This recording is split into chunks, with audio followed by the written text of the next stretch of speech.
Hay canciones que son más que canciones. Son poemas, son declaraciones de principios, son la foto de un momento exacto. Hoy vamos a analizar una de esas.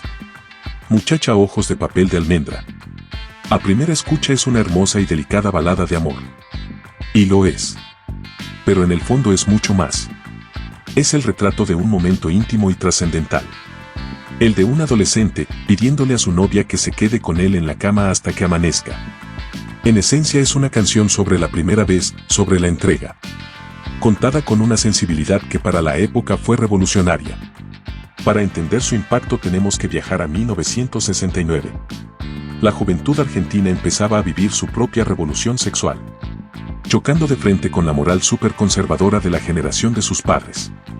En ese contexto un jovencísimo Luis Alberto Spinetta escribe esta letra y le pone palabras a los sentimientos de miles de pibes que buscaban una forma más honesta y tierna de vivir el amor y la intimidad.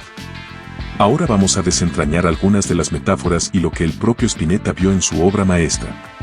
Todo empieza con el título. Muchacha ojos de papel. Spinetta mismo analizó esta dualidad. Muchacha es universal, puede ser cualquier chica. Pero ojos de papel es un detalle único, frágil, casi surrealista. Unos ojos de papel novenos son increíblemente delicados.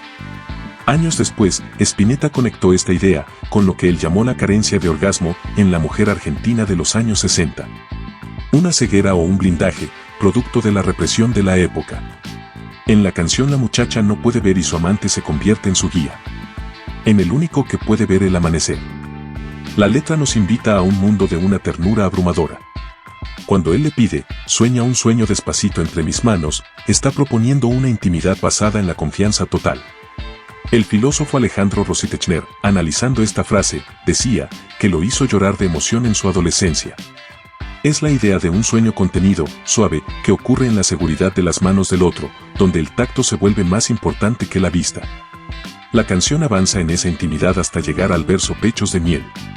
Esta es la referencia erótica más directa, pero está dicha con una delicadeza poética que evita cualquier vulgaridad. Es la celebración del cuerpo y del deseo. Como dato genial, fue Cristina Bustamante, la muchacha real que inspiró la canción, quien le sugirió a Spinetta cambiar la palabra original senos por pechos porque sonaba menos a un catálogo de corpiños. Duerme un poco y yo entre tanto construiré un castillo en tu vientre. Desarmemos esta idea un poco. La primera parte donde él le pide que duerma mientras él construye es de una ternura increíble. Implica que en su momento de mayor vulnerabilidad y confianza como es el sueño, él no solo la cuida, sino que activamente está creando un mundo para los dos. Y lo que construye es la metáfora central de esta parte. Un castillo en tu vientre. Un castillo es un refugio, una fortaleza, algo seguro y majestuoso. Casi de fantasía. Y elige construirlo en su vientre, el centro simbólico de la creación, la fertilidad y la vida. El propio Spinetta reconoció el claro sentido sexual y hasta procreador de esta figura. Es la máxima expresión de intimidad. Construir un hogar para su amor en el lugar más sagrado y generador de vida. Y todo este acto de construcción tiene un propósito final, revelado en los versos siguientes. Hasta que el sol muchacha te haga reír, hasta llorar, hasta llorar. El objetivo no es la posesión, sino una emoción desbordante. El amanecer, la llegada del sol, debe traerle a ella una alegría tan inmensa, tan pura, que la risa se transforme en lágrimas. Es una imagen de catarsis de una felicidad tan abrumadora, que solo puede expresarse llorando. Es la culminación perfecta para ese encuentro íntimo y transformador. Y junto a los pechos de miel, aparece el corazón de tiza. Spinetta relacionaba la tiza con algo latente, frágil, que está esperando ser curado por la experiencia del amor pleno. Es un corazón que todavía no ha sido escrito del todo, vulnerable y listo para ser transformado por la emoción. Pero la genialidad absoluta de Spinetta, la que define toda la canción, llega al final. Cuando todo duerma te robaré un color.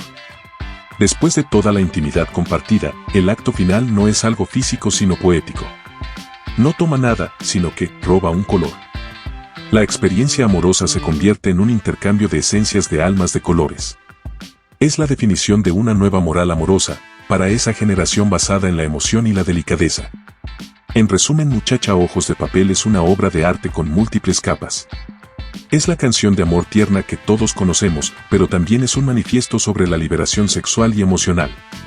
Contado desde un lugar de una sensibilidad y una profundidad poética que más de 50 años después nos sigue deslumbrando. Si te gustó el video me ayudas un montón si le das me gusta y me dejas un comentario. Contame qué te pareció o qué otro temazo te gustaría que analicemos en el futuro. Para no perderte los próximos análisis no te olvides de suscribirte a Analizando Canciones y de activar la campanita. Como siempre el link a la canción original está en la descripción. Gracias por acompañarme y hasta la próxima.